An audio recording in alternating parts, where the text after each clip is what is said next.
Welcome to The Savvy Sauce, where we have practical chats for intentional living. I'm your host, Laura Duggar, and I'm so glad you're here.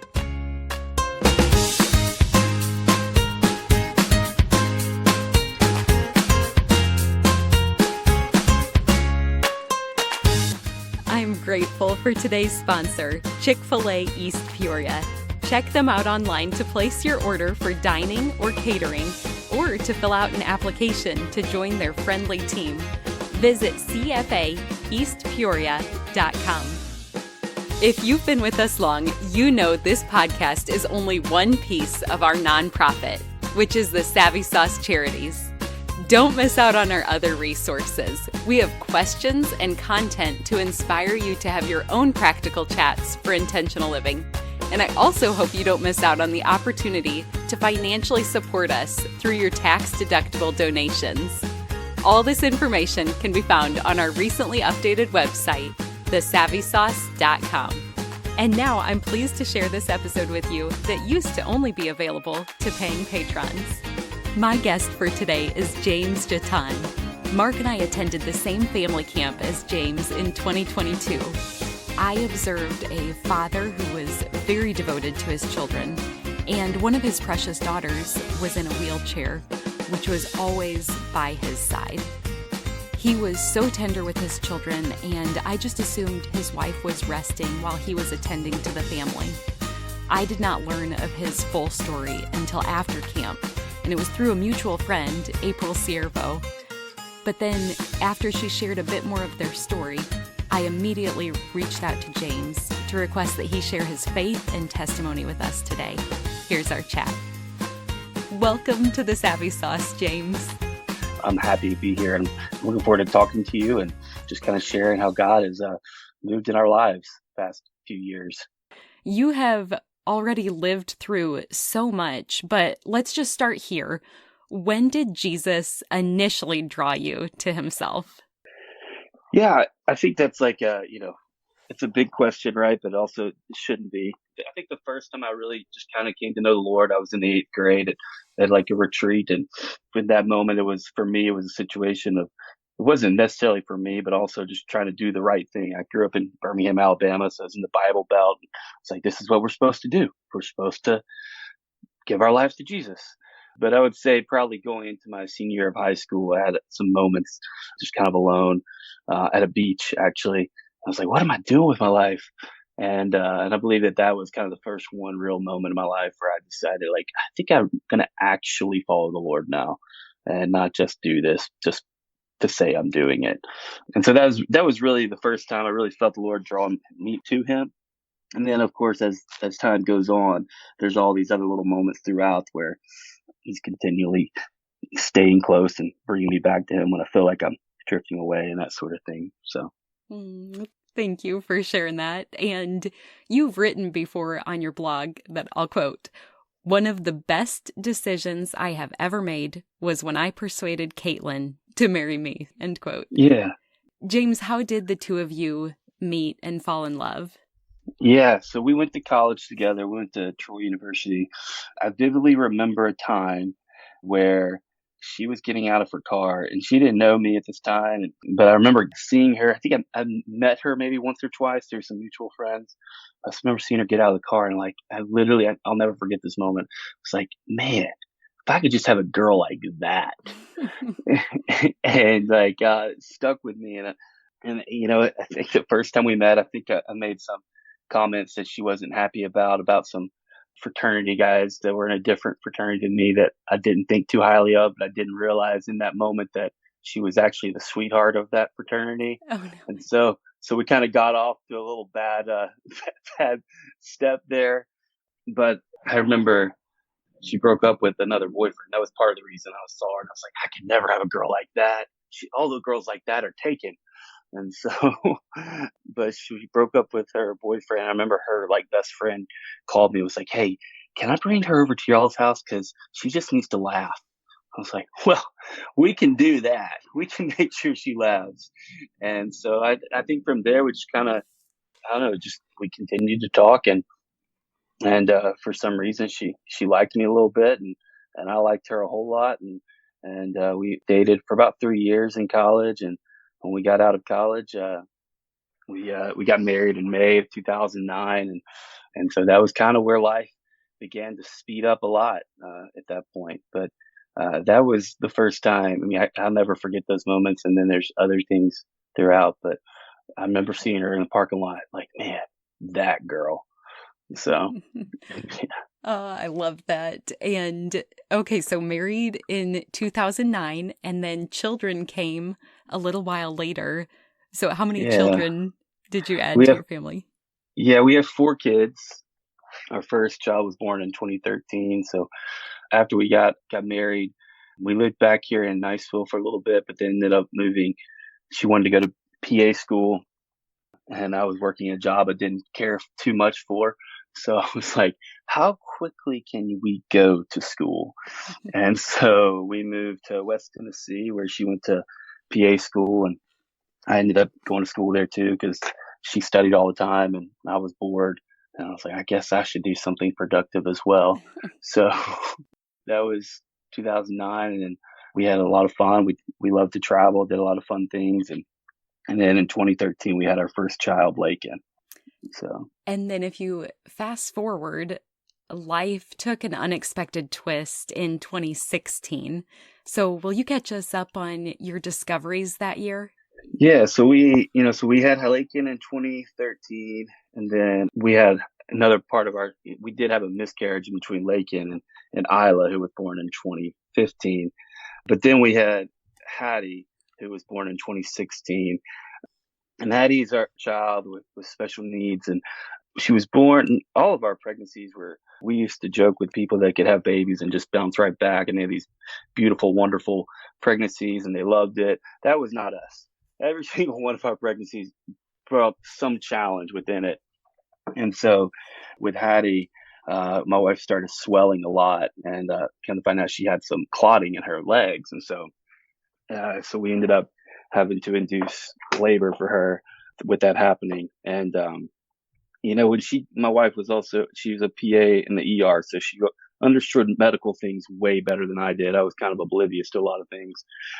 So she would probably say it was a little bit more scary than I realized it was when she was giving birth. But when Hattie came, like, in some accounts, it just kind of seemed normal, but she was having some trouble breathing. And so she was in our hospital. In order to go to the NICU, you have to kind of get transferred out. It's a smaller hospital. And so they were keeping her under observation that night, and her breathing wasn't really getting a whole lot better. And they did x-rays and stuff like that, but couldn't really find much. And then there was a morning where we were about ready to load up into the NICU, and Kaetlin went and held her. And when she went and held her, she started breathing better, and she calmed down. And it was kind of crazy. I mean, genuinely like the love of a mother, like just like this connection seemed to just calm Addie down. But we ended up finding out later, one of the nurses was amazing and was like, I think that she has a broken collarbone. They didn't see it on the x-ray at first because of the way her chin was turned. And so when they went back and looked, they did another one, and sure enough, she did have a broken collarbone. So at the time, we kind of thought that was kind of the reason for her distressed breathing and that sort of thing. And she had a trouble latching and sucking. And what we kind of came to find out later is she had what would be called hypotonia, which is basically where the best way to describe it in layman's terms, like a floppy baby. Like you hold her up and everything just kind of flops. And I remember Kaetlin going to her 4-month appointment, and her being, very concerned, like, hey, Hattie's not meeting milestones. And I think that this isn't going to be a good appointment. And sure enough, the doctor agreed. We've always had amazing doctors around us. And so he agreed. And so we got referred to neurology, and another just cool, story about how God just provides. One of my best friends growing up, his dad was a neurologist in Birmingham. And so I called him, and he's like, all right, I got it. You're going to be here next Thursday. Like, oh, okay. Wow. When we were kind of told, like, it's going to be like 3 or 4 months before we can even get you into a neurologist. And so, like, God just kind of provided that. And we started that journey of trying to figure out what's going on. And anybody that's ever had special needs child, and especially when you don't know what it is, because there was nothing we could have done to foresee this happening. What Hattie had was called de novo, like just completely her. It didn't come from me, didn't come from Kaetlin. And there's no other kids with special needs in our family. It was just something we couldn't have expected or planned or could have even seen or anything like that. And so just kind of going through a lot of different doctors and tests and eventually getting referred to Johns Hopkins in Baltimore, because at the time they thought it might be a neuromuscular thing. And so from there, they were like, we don't think that's what it is. But then we ran a whole bunch of genetic panels and just going through all of that, it definitely, there's waves, right? Like, it's like you want an answer, but at some level you're afraid of the answer. So like each time we would do testing and stuff before, nothing would ever come back. And so it was like a relief. Okay, well, good. It's not that one. Okay, it's not that one. But then you're still like, well, what is it? And so after we went to Baltimore and they did much more extensive genetic testing, we found out she had this genetic disorder or syndrome is what they're calling it now, called GNB1. And it's crazy rare. Like at the time, there were only 64 known cases. It was discovered in 2016. So there's chances that there's other kids out there with it. I think now there's a little over 100 that they know of. We're part of like a Facebook group where there's some of them in there. And so that's what we got the diagnosis for Hattie. And so what that means, I guess probably no one knows what GNB1 is, not even doctors. Like we go to doctors like, oh, well, can you tell us what this is? It's like, yeah, we'll do our best. But it starts out as hypotonia and a global delay, which means every aspect of her is delayed, from speech to gross and fine motor movements and all that kind of stuff. And also like with kids with special needs, it doesn't seem to affect any one of them the exact same way. And so, but the thing about Hattie is like she has an infectious smile. She has this joy that is unreal. Like anybody that meets her just can't get enough of her. And that is true in so many ways. And Hattie uses a wheelchair to get around, and Hattie's expressive language, so her ways to communicate, is behind, but she understands everything. I mean, everything, which is pretty amazing. Is my understanding. Not all the kids have that ability to receive and understand things as well as she does. But she is an absolute joy.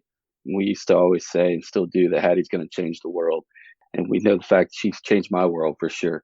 And we know that she's changed many others. But yeah, I could keep going on and on. But where we are today, like genuinely, that she is a purpose and a reason why I've got to get up every single day.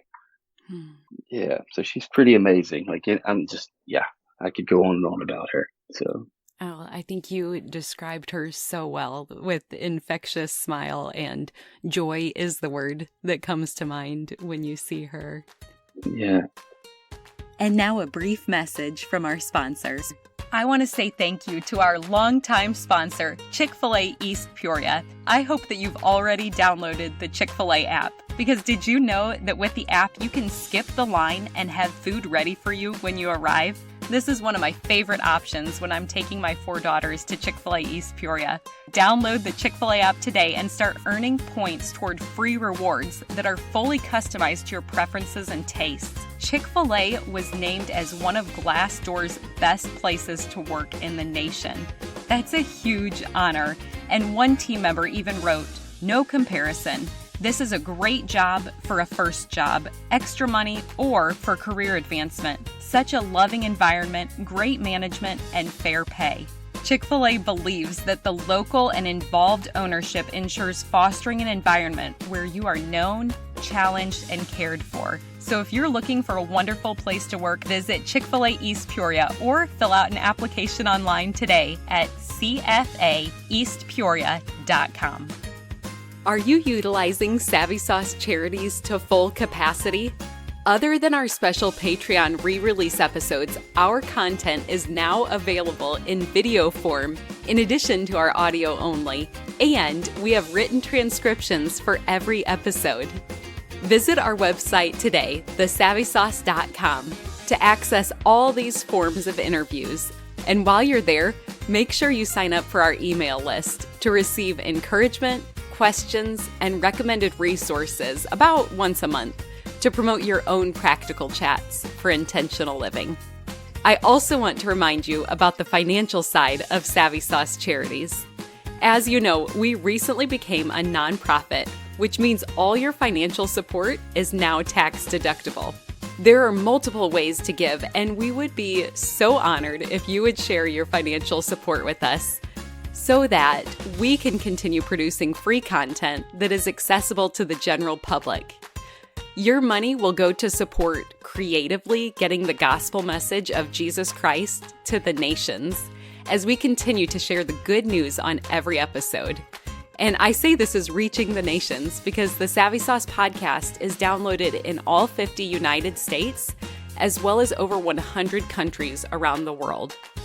Your financial support also supports practical needs, such as aiding our team to continue producing helpful content that is practical and uplifting and always pointing to Jesus. Your financial support, furthermore, will help us continue to expand our reach and secure future projects we have planned for this ministry. If your ears are hearing this message right now, I am specifically asking you to give.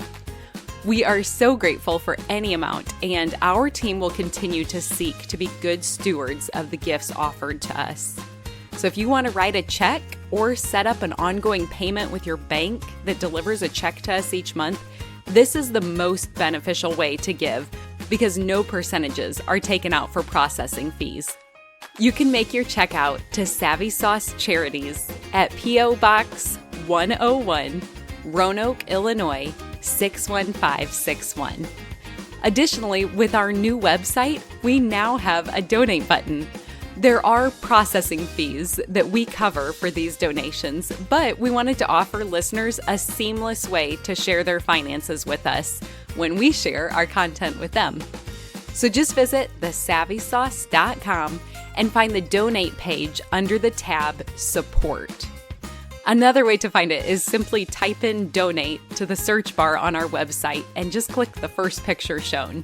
We are all about sharing around here, sharing resources, sharing joy, and sharing the good news about Jesus Christ.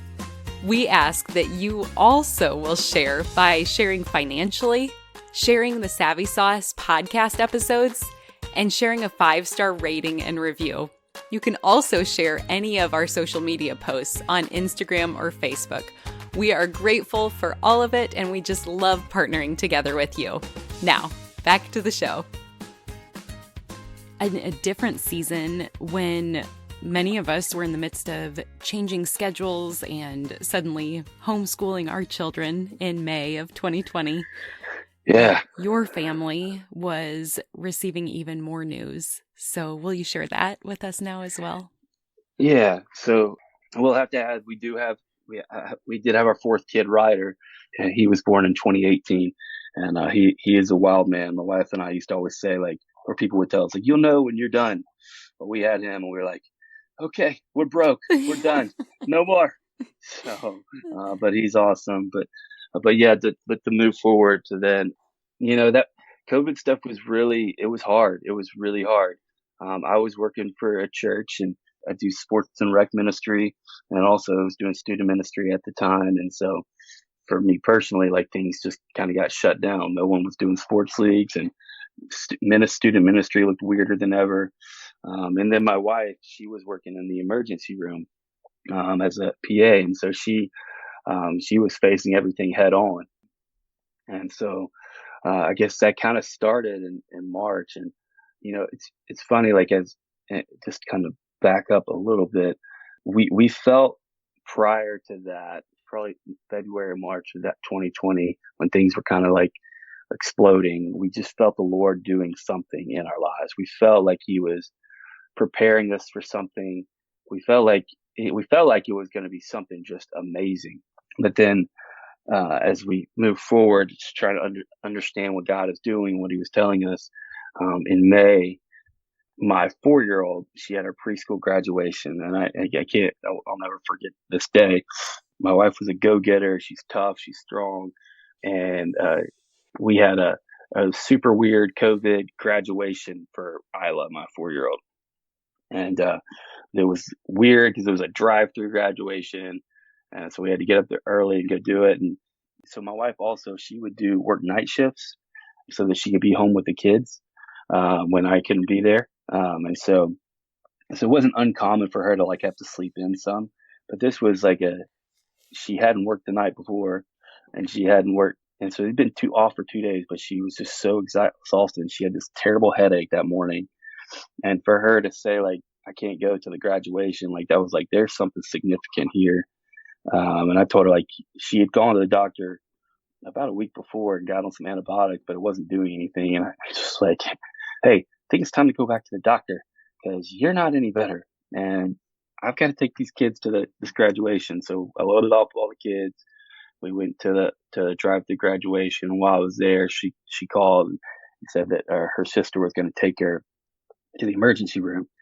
So that was a long day. At that time, COVID was full on, so she couldn't have like visitors. Like there was no one could come in with her. Like she had to be dropped off and go inside. One huge plus in that for our specific situation is that she was taken to her own emergency room. So she still had like her friends and what she would call family there as well. And so she dropped her off. My sister-in-law dropped her off and just kind of waited in the parking lot until we figured out what was going on. And so I kind of went throughout that whole day. And I remember that night, the school was doing another like virtual graduation where like showed pictures and that sort of thing. And she texted me and said, I need to talk to you now. I was like, okay, like right now? Because I'm home alone with all four of the kids. I was like, she's like, yeah, and I need you to get away from the kids. I was like, yeah, this doesn't sound good. What could this be? And so we FaceTimed, and that's where she told me they think I have leukemia. And so then as things happen, you get news like that. That's things started speeding up. We sent out a message to our church, like asking for prayers. From there, I put the kids to bed. I drove to Pensacola. She got transferred to Pensacola, and we started treatment there for leukemia. So that was what happened. That was the big moment in May, and then from there, there's a whole lot more. And so I'll share as you wish. So. Wow. Thank you for catching us up to that point, James. I can't even imagine the initial devastation that comes. And as your journey unfolds, I remember seeing a post about leaving your light on. Yeah. Like I said earlier, my wife always did the night shift. And so I always left the light on for her when she was at work and then, turn it off when she came home. And so, early on, I said that I'm not turning the light off until you come home.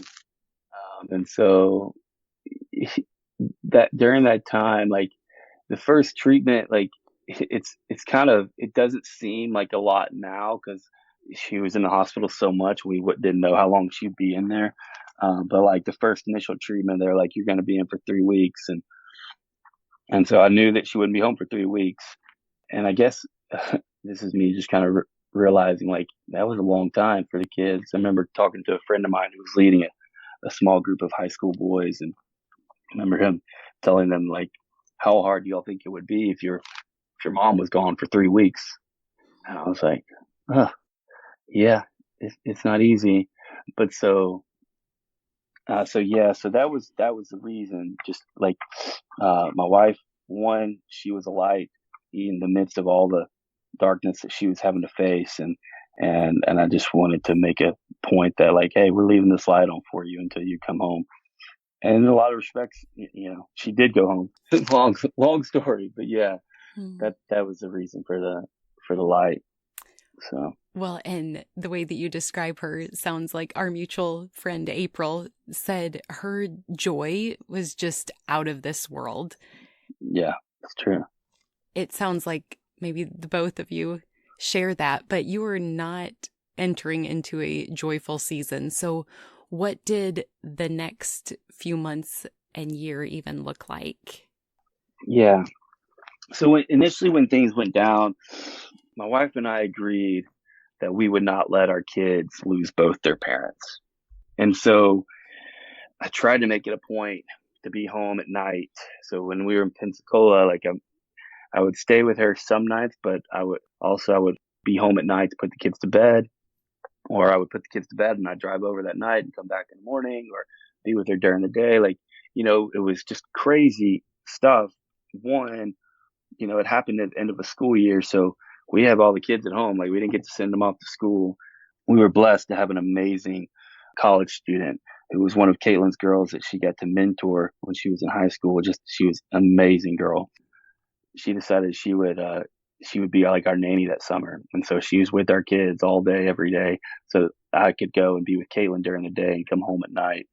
And so we went through that, and we were here, and we did the treatment in Pensacola. It didn't work. And so the next step at that point was like, well, what are we doing now? And on a Thursday, the doctor was like, I think we need to go to MD Anderson. We'll see if there's a spot. And then on a Friday, they had a spot. And then on Monday, we were in Houston at MD Anderson. I went to MD Anderson with her. COVID protocol there still. I could only be with her for 14 days and inpatient. And then I had to leave as a new patient. So I can only go with her for 14 days in that initial time. And so we went there. She started a treatment plan. We found an apartment. And then I left, and then her dad came, and her dad was huge in a lot of this stuff and was able to allow us to do things like me be with the kids. And so I think I stayed there for 10 days, and then he came over to stay with Kaetlin to take her back and forth to the hospital, just receiving treatments. And then I came home, and I came back to Niceville, and that was during the summer. July, we were at home. We stayed in Niceville and just kind of waiting to see, like, is Kate going to be there longer, or is she going to be coming back here? And that was a wild summer. And this is what I think I would tell a lot of people that are going through hard things. Like, just because you're going through hard things doesn't mean there's other hard things. They're just a part of life. When you have 4 kids, stuff happens. Like we had one of my daughters, Isla, she had to have an eye surgery that summer while Kate was in Houston. And so that was an interesting thing. My 4-year-old son, he busted his head open on the back of a step going outside. So he got to have some stitches in his head. He's the second that has had stitches in our family.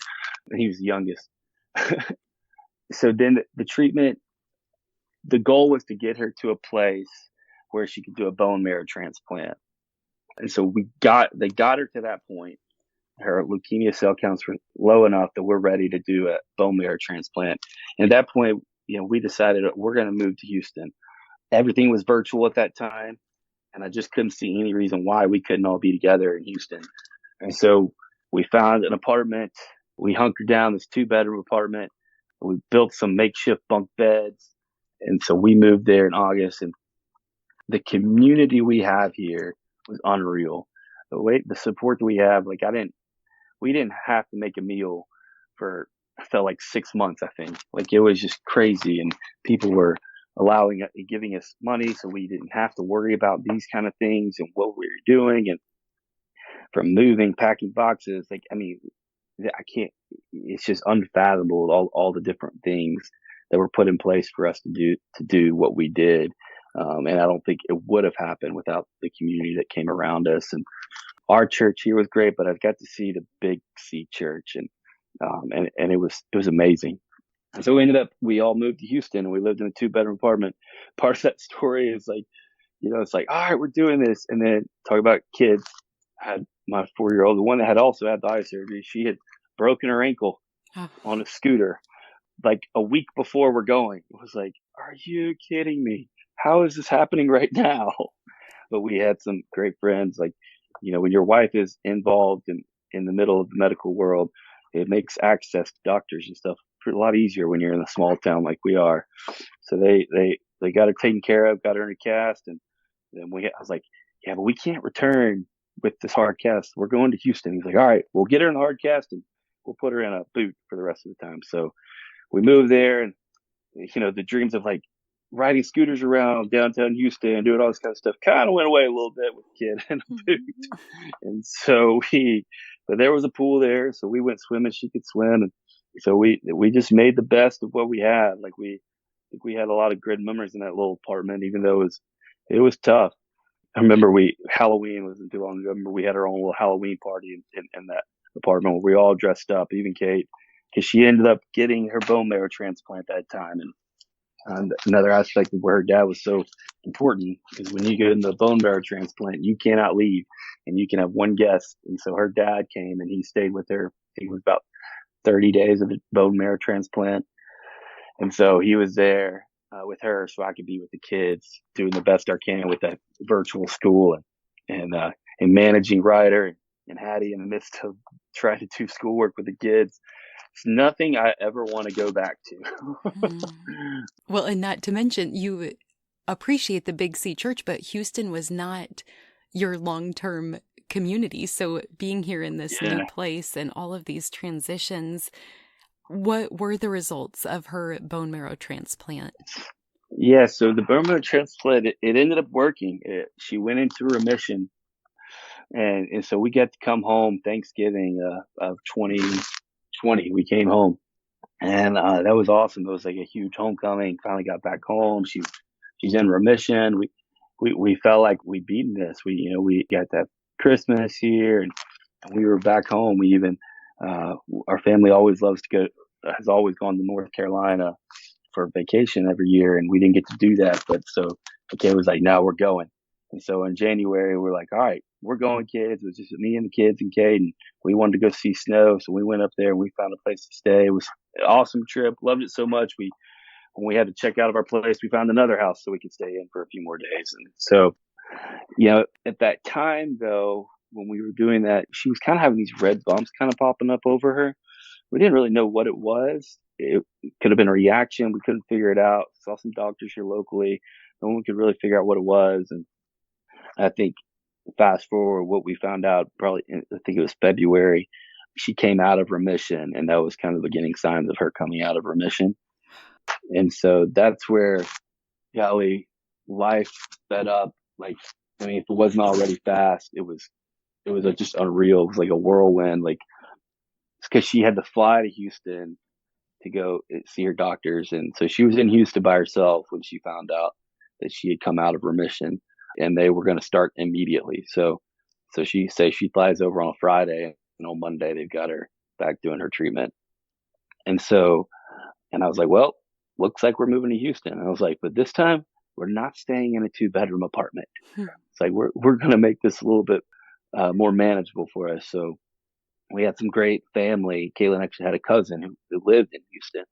We found a house inside their neighborhood that we could rent, and this was, more provision that he just continued to show. But we found this house in like a week, and we had people from our community boxing up everything in our house.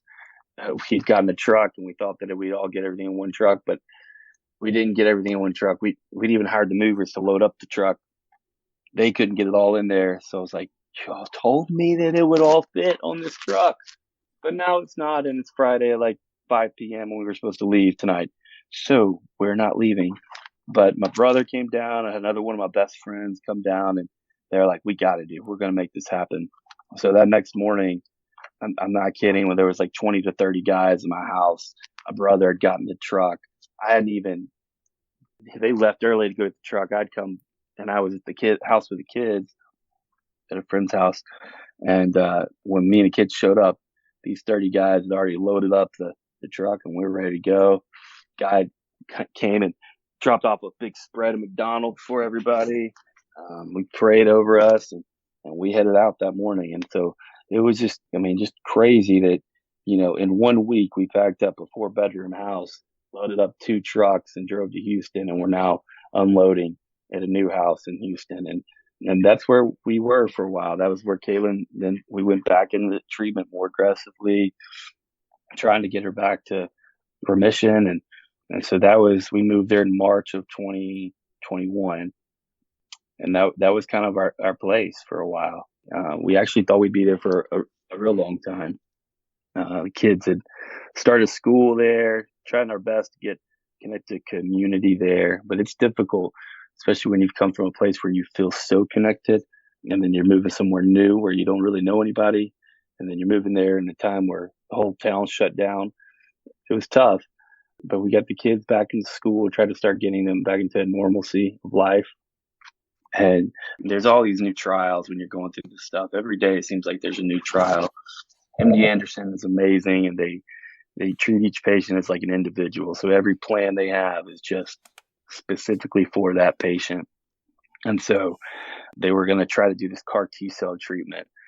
So we'd kind of gone through the whole summer, and then we get to the point where she's going to do her CAR T cell treatment. Now, we were hunkered down with this COVID stuff. Like we didn't do much. We got really good at DoorDash and grocery deliveries, and we masked up everywhere we could because Kaetlin's system was so immunocompromised, and we had done what we had thought like was a very good job of keeping her safe, keeping everyone safe. Well, and then she got to the point where she was ready to start this new trial with CAR T cell treatment, and she gets admitted that night. And every time they go in, they give her COVID test. Well, that night she had COVID, and it was like, what? And she didn't feel bad. Her dad had gotten it too. So I remember getting that. It was like 1:00 in the morning. I was asleep. I remember her like blowing up my phone, and I was like, I didn't realize it until later. And I talked to her, and that was definitely a tough conversation because she had to like get packed up and moved out and moved to a different place, and then treatment for the COVID stuff. But the crazy part was, and it was kind of, I wanted to get frustrated about things I could, but like she had 0 symptoms and she had just tested positive. And so the next morning we all had to go get tested, and it was just the weirdest thing. I know that COVID has been so devastating to so many people. But in that moment for us, it was like, I was like, I ran 9 miles yesterday and now I'm positive for COVID. And so, but what it did was it kicked her off of the trial that she was on. And so then she had to come home. The next process was just kind of getting her ready for that same thing. Basically what her doctor did was like, I'm not taking you out. You're going to get kicked off the trial, but I'm just going to make you my own individual patient. And we're going to do it that way. And so we had some pretty high hopes for this. The doctor seemed pretty optimistic about this plan. And so we had been renting our house in Niceville, and with this new plan, I would have had Kaetlin there for like 3 years. And so we were like, do we really want to rent our house anymore? It's like, no, we don't. All right, well, let's sell our house. So we sold our house, and it sold in like less than 24 hours, and it was like $25,000 over asking price. It was like, well, okay, God, I feel like that's what we're supposed to do. And so she went in to get that treatment, and unfortunately, we found out that didn't work. And it was like, well, dang it. And then she can't remember coming home and saying like, well, I want to go back home. I was like, what? We just sold our house. We don't have a home right now. It's like, but God always makes a way, and He always provides, always. And so I was like, all right, we want to go home. We're going to go home. And at first I was being very logical. I was like, well, let's let the kids finish out the semester, because this was like around Halloween is when she realized it didn't work and we're going to come home. So we were able to come home. We had some amazingly generous friends who they got us a private flight to come home for that Halloween. And I guess when we were there, that's where we really just decided we need to be back. And so when we went back, she talked to her doctors about managing her leukemia remotely. And so that was what the plan was. So we moved back that Thanksgiving with all our stuff, and we were looking for a place to stay. It was actually kind of a fun month. We were living on the beach for a couple months, or really from Thanksgiving to right before Christmas. So we had some pretty awesome things come available where we were able to live in a house on the beach. And so that was mine and my wife's always kind of like a special place. And so we love the water, we love the beach. And so that was an awesome place for us to be. And so coming back, it was tough. She was in and out of the hospital a lot, just with fevers and stuff like that. And then we got to have Christmas here that December. And then January 9th of this past year, she eventually passed away. We weren't expecting, we knew that there would be an end, but I don't think we could have expected it to happened then. And I think we kind of thought we'd have a little bit more time, but we didn't. But we were thankful. I'm thankful for my wife. It was like, we got to get back now, because we knew that when and if she did pass, that we needed to be in our hometown, and not in Houston, where our community was much smaller. So, Wow. yeah. And so you're together, you're celebrating Christmas, and then things suddenly turned unexpectedly. Yeah. And that led to losing her January 9th. Yeah. It's nothing really happened, like, in that leukemia world. And, a lot of cancers, they give you like a prognosis, like you have 3 months, you have 4 months. Well, blood cancer is very different, and it zaps you. And there's no way to really know for sure, like, is this going to work, or how long do we have, and that sort of thing. And she was just in and out of the hospital so much when we came back home. When you have leukemia, anytime you have a fever above 100.4, it's like you're immediately going to the doctor. And so that's kind of how, when she went in, like, there's still kind of an expectation that she would come home. But then those last few days, like, I vividly remember, as we're trying to figure out what to do. Are we gonna go to a new treatment plan? Are we gonna try something else, or is this kind of the end? And her doctor here, he said there was a plan that we possibly could have done, but he was like, they're saying there's got a success rate of like whatever, 9 of 10 people went into remission with it. He's like, but when you look closer, they were only in remission for 4 weeks. And he was like, is this what we want to do? Because chemo it wipes you out. And it's like, there's no way to continue to live like this. But Callie, she just had a way of bringing a peace over everybody. She had a way of like knowing exactly what everyone needed, I guess, in some respects. Because I remember leaving the day we decided we would not do the treatment plan. And I came home, like I said, I always try to be home to put my kids to bed. She said that the night before, she went downhill fast.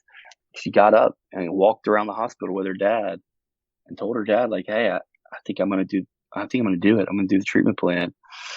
I've talked to him about this, but I feel like that was almost like the peace he needed to go home. When she passed, it was like, it was beautiful. Like, it was such a blessing that she was in her home hospital, and the doors, it was like a revolving door. I remember Kaetlin told me once, she said, when I pass, or when I'm in the last days, don't tell anyone that they can't come see me. And so we were trying to figure out how we're going to do this. And I was like, well, she said that anybody who wants to come see me, let them come see me.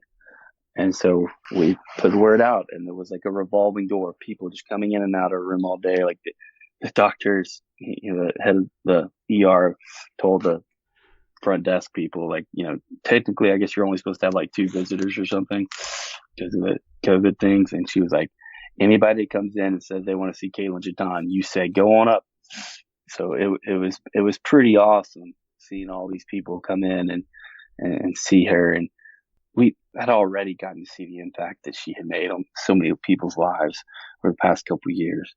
But it was cool to see them all there doing that. And I remember the night she passed, I leaned over, I was heading home, and 2 of my best friends since the 9th grade had come down, and they were at the house with the kids. And I was going home to put the kids to bed.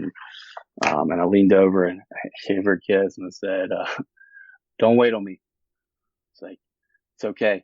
It's time to go home.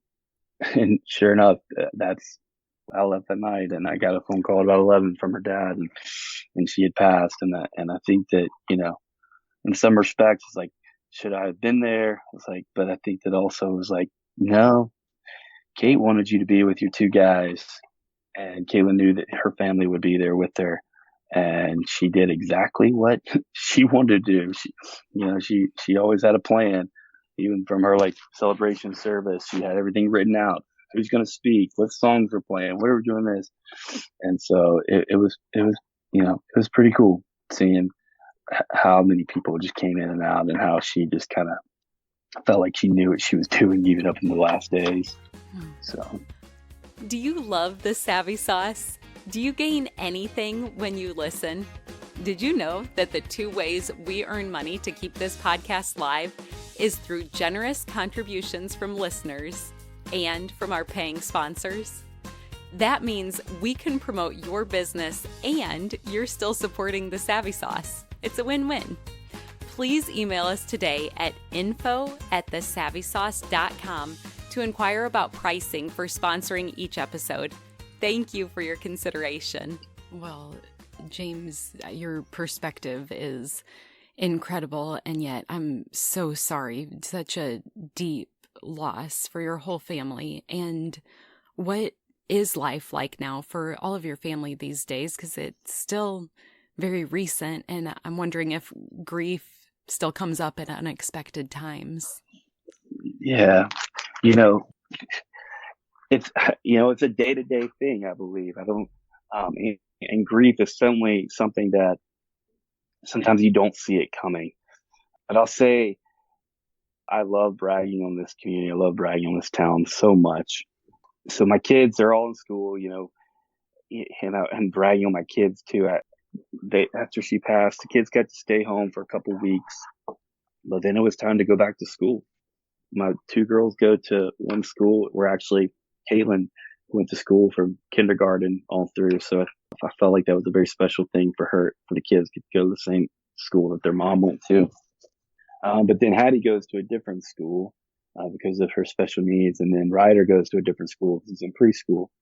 And so after she passed, it was complicated in the sense of I've got to get Hattie to school at 7:30. I've got to get Lincoln out of school by like 8:45, and then Ryder can go in before 9. So I would usually drop him off on the way. But let's say, what does life look like? Well, after she passed, I knew how am I going to make this work? And that semester, there was somebody in my house every morning at 7 a.m.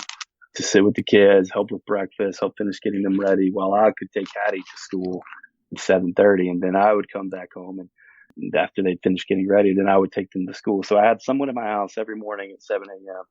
after she passed, which was, they were doing it for the kids, but they were doing it for me too. I knew that I couldn't just lay in my bed and let people just come on in and take care of my kids. I had to get up, take a shower, look like I'm somewhat presentable, and go on. And that's kind of how that last semester were, just community and people and meals. And then through all that, trying to get them engaged, get them back in doing some things that they love to do. And I like to brag on my kids in a lot of ways. This perspective kind of dawned on me in the past couple of weeks of I sent them back into a new school where they didn't know very many people. Everybody knows them, but not everyone. They don't know everybody.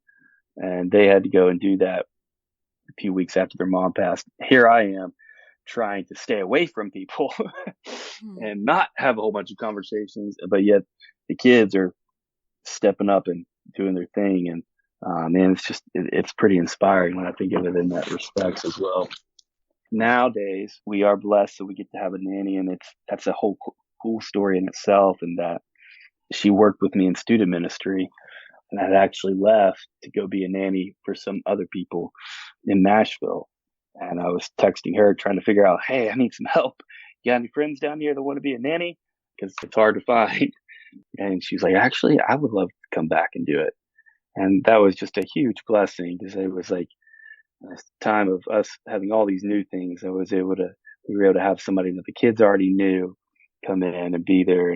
And so she helps in so many ways, and it allows the kids to do their tennis and their soccer and gymnastics or whatever it may be. And it allows me to get to, coach them and be a part of those aspects of life, which I love doing so much.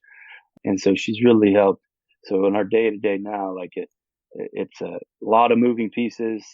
I mean, just last week, we got to go to a widower's retreat, and there was never a worry about who's taking care of the kids, if they're getting to where they need to be. So it's a genuine, I get to see how a village truly takes care of the kids, and that yes, there are days, and it's hard, and some days it just kind of sucks, and it sucks for them, it sucks for me. But I have gotten to see how God still shows out through the difficult moments, and how He still provides, no matter how far away I am or how close I am. He still continually provides, and I know that, and I know that He will not let us down. It's one day at a time. And as we approach into these new seasons, there's always new seasons. You talk about grief when things pop up. I think that the holidays will bring up stuff they already have in some respects. And my wife, she was a medical professional. So when kids get sick, it's different now. uh, we go to the doctor more often because mom's not here to take care of them and call in medicine. But I think that we do sense a void in that when kids are sick and that sort of thing. But today, like, things are okay.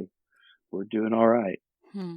So, well, and James, you were a journalism major and you're a very gifted writer. So where would you direct us to get to read more about your family and stay current and hopefully find ways that we can further support you? well, my wife and I, we started a blog called Our Hands Go Up, and it's ourhandsgoup.com. And that's formed started with Hattie. That's where the blog had started, because Hattie, we talked about that joy that she has, but our hands will always go up. Like, her hands go up all the time. And it just seems so appropriate. And the picture of hands going up, there's so many things that go to that, with our praise to God, our vulnerability in our sides. And there's just a lot that comes through that anyway. But yeah, Kaetlin started writing on that, and I wrote some in that. She spearheaded it because she's way more organized and detailed than I am. So it looks a lot prettier than what I would have done. But recently, like, I've felt the calling to bring it back and revitalize it. So as of right now, like, my wife wrote a lot, and she still has writings that she never shared with anybody. So I've started revitalizing it by sharing some of her writings, but I will be writing in there as well. So that would probably be a good place. And then my social media, James Jetton. You can always see some crazy stories of my kids. Oh, well, wonderful. We will link to both of those in our show notes. And are there any practical needs that you do have at this time, or any specific prayer requests you would like to share with us? I think the specific prayer requests are just for me, but my kids, as things are going to look different for them for sure. And I know there's going to be some hard moments. So I guess the prayer would just be, provision, as God's always provided. And when I say that, I don't just talk about it in like a material way, but like, He seems to provide us with feelings, the emotions, people, the support, all of that. And so just provision for my kids, and just encouragement and support for them as we kind of walk through these new firsts for the kids, and that they will still find the joy that we always talk about choosing, and that my wife did so well, that we will continue to find that joy through these more difficult days ahead, for sure. Yes, Lord, may it be so. Well, James, you clearly just have so much wisdom to share, and I appreciate you walking through so much of your personal journey. And I know that you also do have a lighthearted personality, and we're going to end on a lighter note, because you may note that we're called the Savvy Sauce because savvy is synonymous with practical knowledge. And so as my final question for you today, what is your savvy sauce? My savvy sauce, it's one day at a time. Like, I think that we get overwhelmed when, I joke with people, like, it's a stupid joke, but hey, if God wanted to give us more than one day at a time, He would. So we only get one day, and He doesn't give us 2 days at one time. Just taking things as they come, one day at a time. I mean, we all have our goals, we all have our plans, our dreams and aspirations, but leaving space for the Holy Spirit and how God moves is critical. And when you're walking through grief and you're walking through hard stuff, like, thinking about too much out there in front of you can be debilitating. And so just focus on what your next step. Just take one more step. We can always take one more step. And so just kind of day at a time, and just take one more step. James, thank you for your faithfulness to Kate, your faithfulness to our Lord, your faithfulness to your children. And we will all be praying for each of you in this coming season and beyond, and just really grateful for you being my guest today. Well, I'm really grateful to be here. This is great. I'm thankful for the chance to just share her story and share our story. I feel God has just moved and worked through us in so many amazing ways. And anytime I can get a chance to share how God has moved and worked, I'm thankful. So thank you for having me. It's been an honor. One more thing before you go. Have you heard the term gospel before? It simply means good news, and I want to share the best news with you. But it starts with the bad news. Every single one of us were born sinners, but Christ desires to rescue us from our sin, which is something we cannot do for ourselves. This means there's absolutely no chance we can make it to heaven on our own. So for you and for me, it means we deserve death and we can never pay back the sacrifice we owe to be saved. We need a Savior. But God loved us so much, He made a way for His only Son to willingly die in our place as the perfect substitute. This gives us hope of life forever in right relationship with Him. That is good news. Jesus lived the perfect life we could never live and died in our place for our sin. This was God's plan to make a way to reconcile with us so that God can look at us and see Jesus. We can be covered and justified through the work Jesus finished if we choose to receive what He has done for us. Romans 10:9 says that if you confess with your mouth Jesus is Lord and believe in your heart that God raised Him from the dead, you will be saved. So would you pray with me now? Heavenly Father, thank you for sending Jesus to take our place. I pray someone today, right now, is touched and chooses to turn their life over to you. Will you clearly guide them and help them take their next step in faith to declare you as Lord of their life? We trust you to work and change lives now for eternity. In Jesus' name we pray. Amen. If you prayed that prayer, you are declaring Him for me, so me for Him. You get the opportunity to live your life for Him. And at this podcast, we're called The Savvy Sauce for a reason. We want to give you practical tools to implement the knowledge you have learned. So you ready to get started? First, tell someone. Say it out loud. Get a Bible. The first day I made this decision, my parents took me to Barnes & Noble and let me choose my own Bible. I selected the Quest NIV Bible and I love it.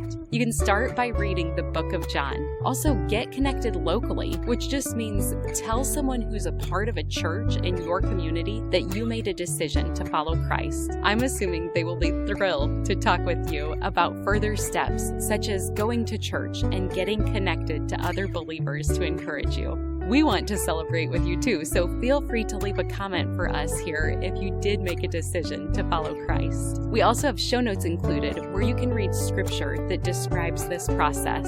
And finally, be encouraged. Luke 15:10 says, "In the same way, I tell you, there is rejoicing in the presence of the angels of God over one sinner who repents." The heavens are praising with you for your decision today. And if you've already received this good news, I pray you have someone to share it with. You are loved, and I look forward to meeting you here next time.